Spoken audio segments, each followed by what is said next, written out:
Wait on y'all to put that up in there. Let me take a Stetson Bennett at UGA. Absolutely. Absolutely.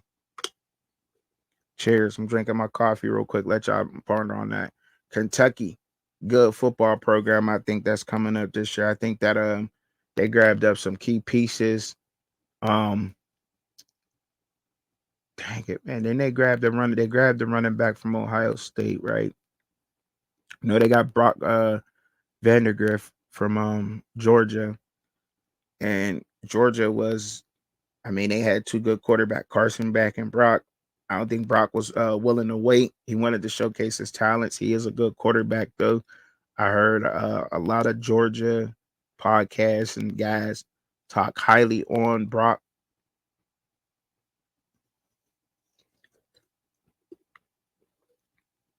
Ohio jokes. Why you say that, man? Why you say that, Katie? You don't like Ohio? You don't like Ohio? I do. I like. I mean, look, Buckeyes is the Buckeyes, man. But I'm in Buckeye country, so I mean, I see some different Ohio State fans that's more realist. I wish I can get some of them on the show and get some of them in the room. Maybe I will. Maybe I'll try to space it out a little bit and just have some of them guys come in here because the Ohio State fans I know are realists, right? They're concerned about quarterbacks. They're really concerned about their quarterback. They think it's going to be Will Howard, and they think that might be an issue with this upcoming season. You hate the suck out, so that must mean that you're a Michigan fan. Then you're Michigan. Who's your favorite team, Katie? Who's your favorite team? Michigan. What? Because you said you hate the suck guys. Now I only hear people say that when your favorite team's in the Big Ten. I think this is a fairly easy. Well, I ain't gonna say easy. They got Georgia, Ole Miss, Georgia, Ole Miss. I don't want to say Florida because I don't know how Florida's gonna be, but that's still gonna be a good man. And they got Texas. They got the three big dogs in that SEC. The three the teams I think Georgia, Texas, and Ole Miss this year. I think Ole Miss is probably going to be the best in the SEC. Call it what y'all want. That's what I believe. That's just me. I think Georgia is the second behind them, then Texas, and that's just me. But I think Texas and Georgia is like right there. I don't know why, but it's just how I feel. All the on paper right now. I mean, we'll see when the season come up. But let me jump up into this. All right, because I thought Katie was going to tell me her favorite team. So they got Southern Miss to open up the season. Southern Miss, I think they will win that game. South Carolina, I still think that they're building some things over there. I do like that new young quarterback they got over there. I forgot his last name. Somebody help me on the chat there, but I do like the way he looked behind Spencer Rattler. He came in and he did play like it was. I think it was like the spring game or something, and um think he made it came in and got a couple of snaps, but I like the way he looked. Young guy, tall, athletic.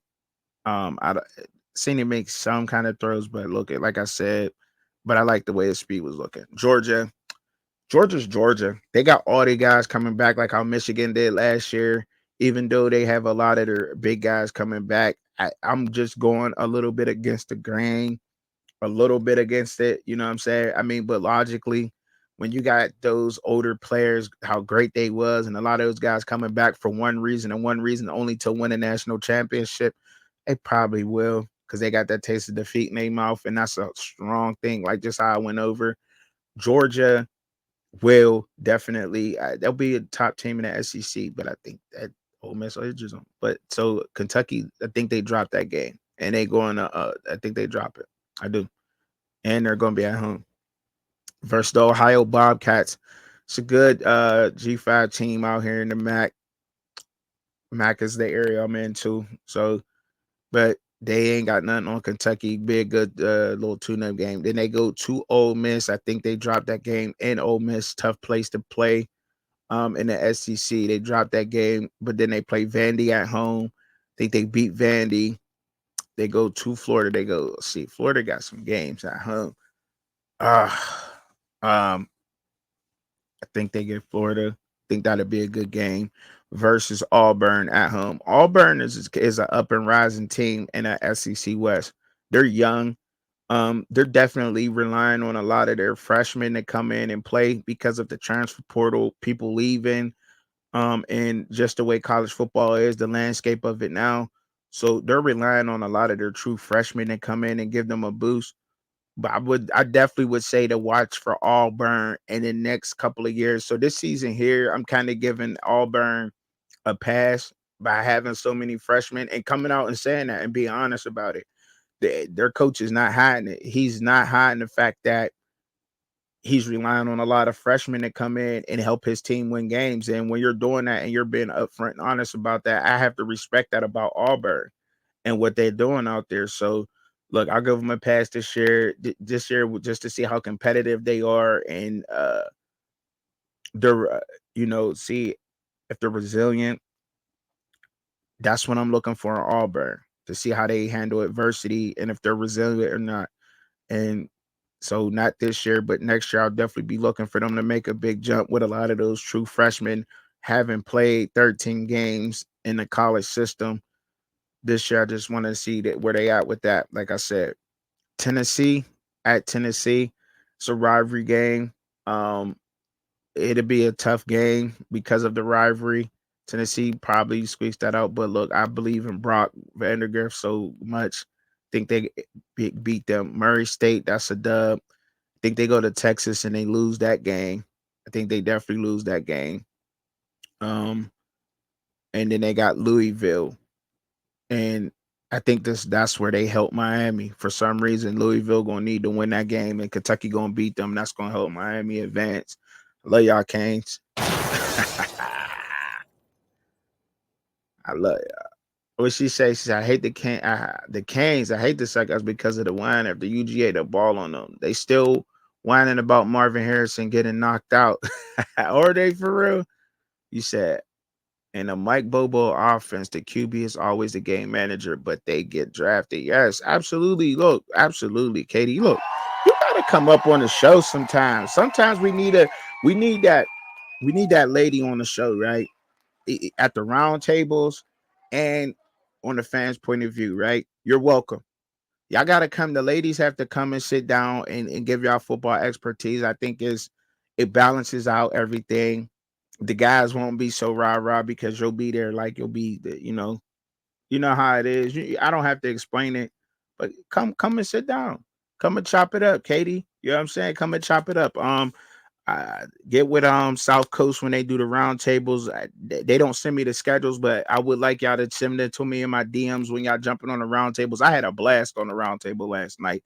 Y'all talked a little bit of current Miami football, and I was able to give a little bit of input and insight on that, and I had a ball. Just even if I'm not speaking on it, I would still like to be there just to be the troll of the show, to bring a little bit of entertainment. I think it was cool. I think Shad was cool with it a little bit. But look, come and join us, Katie. We would love it. I'm sure the guys would love for you to be coming up because you always give some great insight on football. You know what I'm saying? I believe it. So yeah, come join us for sure. Always welcome. Always. But they help them out. Now, Transfers out. Now, everybody's seen that. It's old. I'm sure y'all know what this is from the 14th. It's 2 days late.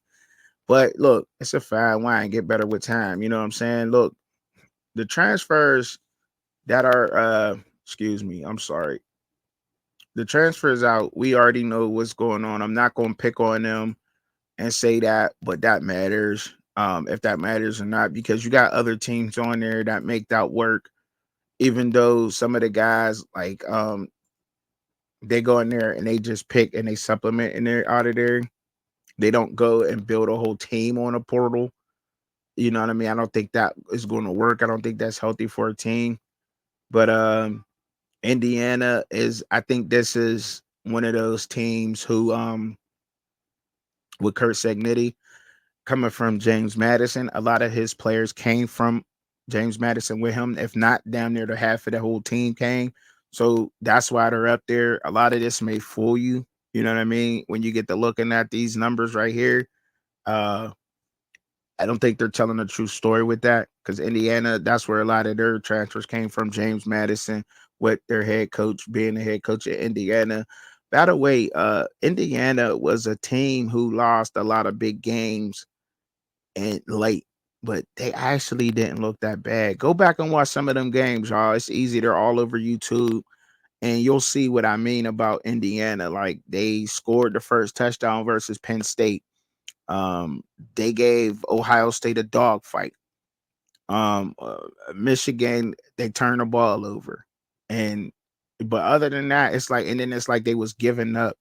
You know, they was giving up during the game. But go watch the games, y'all, and y'all see what I'm talking about, like the toughness, and that's going to change with Kirk there. Kirk Netty, he's going to bring a whole different attitude to Indiana and his guys. So I'm excited to watch them in the Big Ten and see what they do.